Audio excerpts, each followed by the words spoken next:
Сабақ аяқталып жатыр. Сессия болса жақындап қалды. Ал менде мүлдем дайындық жоқ. Енді не істесем екен? Сенің әлі бір жеті уақытың бар. Қазірден дайындалсаң, бәріне де үлгересің. Сен босқа уақытыңды жұмсама. Қайтесің дайындалып? Одан да ақшасын беріп құтыла сал. Бәрібір дайындалмаймын. Одан да ақшасын беріп келісіп көрейін. Сәлеметсіз бе? Кіруге болады ма? Я, әрине.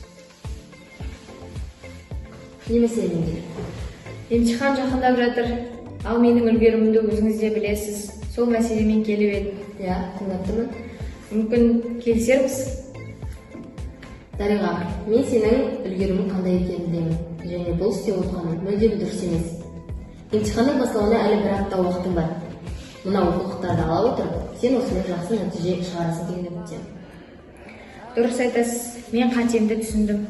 Одан да сабаққа дайындалып келейін. Рахмет, сау болыңыз. Сау.